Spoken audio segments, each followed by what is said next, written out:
esse é o programa Conexão Saúde. O assunto de hoje é depressão. Nós estamos entrevistando o Dr. Khalil Doualib. Dr. Khalil, quais são os tipos de depressão? Nós podemos considerar a depressão como dois grandes tipos básicos. Um pela gravidade. Então nós podemos dividir a depressão em depressões leves, moderadas e graves. As depressões leves, geralmente elas são cuidadas, tratadas pelo clínico, pelo cardiologista, pelo ginecologista, que é quem acaba detectando esses quadros de menor intensidade e cuida tranquilamente nos seus consultórios, nos ambulatórios. Quando a depressão se torna moderada a grave, aí é uma depressão que o especialista deveria tratar. Então, a primeira classificação de depressão seria enquanto a gravidade dela. Um segundo tipo de classificação de depressão é em relação a depressões que são crônicas e que algumas delas cursam com a pessoa funcionando a 70% na vida. Então, ela levanta, ela vai trabalhar, ela faz as coisas, mas tudo de uma forma forçada, de uma forma que ela não está desempenhando totalmente seu papel, ela não está sofrendo muito, mas também não está vibrando muito. Então, a pessoa que fica achatada emocionalmente na vida, então a gente diz que ela funciona a 70% por um longo período. E esse é um quadro que a gente chama de uma depressão crônica arrastada, chamada distimia.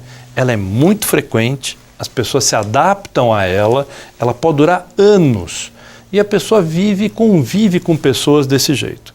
É muito difícil o tratamento porque ela raramente vai buscar ajuda nesse quadro. Existem as depressões maiores, que são depressões então que podem cursar com depressões profundas, com riscos graves e tão graves que se essa pessoa, por exemplo, tiver alguma doença de base, por exemplo, ela para de se cuidar. Então você imagina que se alguém tem diabetes e que não faz regularmente o controle de sangue, não toma a dosagem correta de medicamentos, então isso agrava muito a diabetes. E alguém depressivo para de cuidar-se. Então ele não vai ao cardiologista, ele não faz o exame de sangue, ele não cuida do diabetes, ele não cuida da hipertensão, ele relaxa com toda a vida dele como um todo. E isso é muito ruim para qualquer doença que ele possa estar tendo. Ao mesmo tempo, existem as depressões que são secundárias a doenças clínicas. Então nós temos doenças clínicas que classicamente podem cursar com depressão. Por exemplo, o hipotiroidismo é o exemplo mais clássico. Então a pessoa que tem hipotiroidismo perde prazer, perde a vontade, não tem mais energia e ele acaba sendo até tratado de um quadro depressivo quando na verdade ele teria um quadro de um hipotiroidismo. Pessoas com anemias crônicas, existem algumas anemias também que a pessoa acaba cursando com anemia e o sintoma básico é de falta de energia, de falta de vontade, a pessoa perde o pique para tudo e acaba também sendo encaminhado. Então eu costumo brincar e dizer que o psiquiatra acabou sendo hoje a pessoa, o médico que acaba olhando, cuidando de uma série de quadros clínicos e detectando muitos quadros clínicos.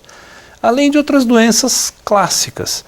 Então, por exemplo, os tumores. Os tumores são doenças que podem aparecer em qualquer organismo, podem aparecer em qualquer fase de vida da pessoa, desde as crianças até os idosos.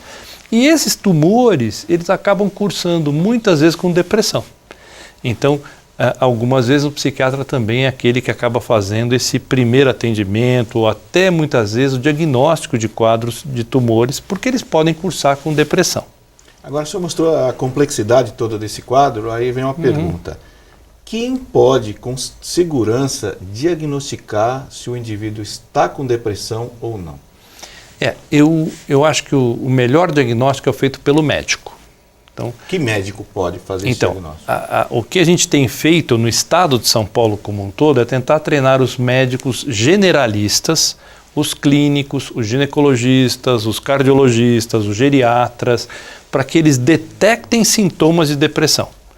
Porque detectar quando alguém tem uma depressão grave é muito fácil. Todos nós fazemos o diagnóstico. Se você chegar em casa e tem alguém lá na cama, no sofá, não sai da cama, não tem pique para nada, não tem energia para nada. Este é um quadro grave que todos fazemos o diagnóstico, mas o importante é diagnosticar precocemente. Então é diagnosticar a pessoa quando está começando a ter sintomas de depressão. então começou a perder o pique, começou a perder energia, começou a não ver graça nas coisas. Esse é o paciente que o médico teria obrigação de detectar precocemente. E ele pode fazer isso de um jeito muito simples. Nós estamos tentando implantar em todas as unidades questionários básicos que o médico possa perguntar para o seu paciente que foi lá com qualquer queixa e poder detectar precocemente depressão. Então, esse diagnóstico tem que ser feito pelo médico e que também faria um diagnóstico diferencial. Ele tem condições de olhar qual patologia esse paciente poderia estar cursando com ela e escolher o melhor encaminhamento, o melhor procedimento. Então, o primeiro passo, detectado que a pessoa tem depressão. A partir daí, a quem encaminhar, qual o profissional a encaminhar e continua a pergunta. Quais são os profissionais que podem ajudar o paciente com depressão? Olha, ótima pergunta essa, porque isso a gente tem que ter muito claro para todos nós.